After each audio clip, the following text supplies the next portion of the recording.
You're watching Netrush Report, the channel that doesn't just tell you what happened. We take you inside the stories, inside the grind, and inside the very heartbeat of sport. If you're here for the raw truth. So buckle up, because the world we're about to step into is nothing like what you see on center court. Let's start with a picture. Less than a year after playing in the pristine quarterfinals of Wimbledon, Cristian Garin, a former world number 17, found himself 10,000 miles away on the Pacific island of Noumea, New Caledonia. No royal box, no roaring crowd, just a cracked hard court, humidity sticking to his skin, and a handful of spectators scattered on plastic chairs. This was January 2023, and Garin's ranking had slipped to a precarious number 82 after a wrist injury. In tennis, that's the difference between playing the world's biggest stages and grinding in the shadows of the Challenger circuit. In his own words, the city's conditions are not the best, different from when you play the big tournaments. Sometimes I get very upset because you can go a long way, win 30 matches, and you're still outside the top 100. It's way too much. And that's the first punch in the gut about this level of tennis. It's not just how much you win, it's how much the system lets you climb. The ranking system is ruthless. Perform badly for a few weeks, and the points you worked all year to earn vanish like they never existed. The casual fan sees a millionaire sport. But for most players outside the top 100, the financial reality is a nightmare. Flights, hotels, coaches, food, it all comes out of your pocket. There's no team paying your expenses, no guaranteed contract. And when you lose early in a tournament, your prize money can't even cover the trip. That's when players start cutting corners. You share rooms. You skip warm-up events to save on flights. You sometimes skip proper meals because the budget says no. Kevin Clancy, a sports psychologist who has worked with top athletes, doesn't sugarcoat it. Tennis is a sport that mentally could beat you up really, really badly. For players at challenger level, it's about survival.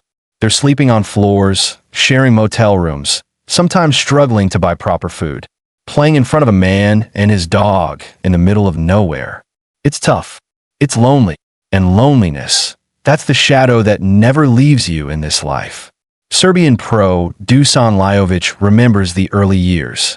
At first, it was exciting, new countries, new people, a sense of adventure.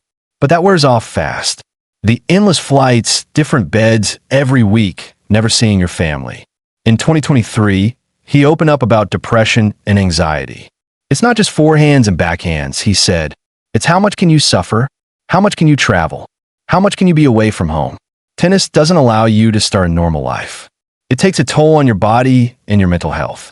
Here's what a lot of fans don't realize. Tennis players work harder for longer than almost any other athletes. Taro Daniel, who moved to Spain at 14 to chase the dream, put it in brutal perspective. It's 20 years more dedication than a doctor to be here. And even then, 90% of people don't make it. Maximilian Martyrer says that if he's lucky, he spends 10 to 15 weeks at home in a year. That means the rest of the time, he's living out of a suitcase, moving from city to city like a traveling salesman whose only product is his own body's performance. And here's the kicker. For all that sacrifice, the money often doesn't add up. Nicholas Basilashvili came back from an elbow injury in 2024 and earned $63,183 in prize money. Sound good, right? But after paying flights, hotels, and his team, he actually lost about $120,000 that year. And that's a guy with over $9 million in career earnings. Imagine being someone like Sumit Nagal, who once had just 900 euros in his bank account. All I can say is you need to keep on playing, keep on winning. That's how it is. It's not all numbers and travel nightmares. It's also about the mental war. Tennis is 20% hitting the ball and 80% thinking. The challenger circuit pushes that to the extreme. You're often playing without a coach, without a physio, without even a crowd to cheer you on. Every point feels heavier because every point is food on the table, rent for the month, maybe even the last ticket you can afford to the next event. And yet, they keep going. Why? For some, it's the dream of breaking through. For others, it's love of the game. For Nicholas Jerry, tennis became a form of self-expression. He fought his way back after an ear condition affected his balance and vision. I was born the oldest child, so I follow a lot of rules. Now I follow my instincts. It motivates me to see how far I can go, following my gut. That's the paradox of the Challenger grind. It's the place where dreams go to die, but also where the purest form of love for the sport still exists.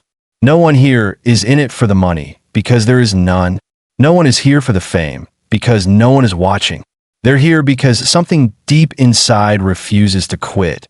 Every single one of these players is walking a tightrope.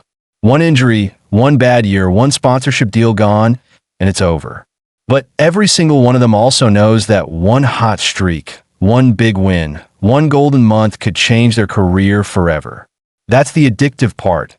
The possibility that tomorrow could be the day. And maybe that's why the Challenger circuit deserves more attention. Because while the spotlight is blinding at the top of the game, the heart of tennis, the real, raw, human heart, beats in places like Noumea, in half-empty stands, on courts where the paint is fading and the nets sag just a little. It beats in the determination of players who refuse to let go of the dream, even when it costs them everything. That's the story you don't see on TV. That's the sport you don't see on Instagram.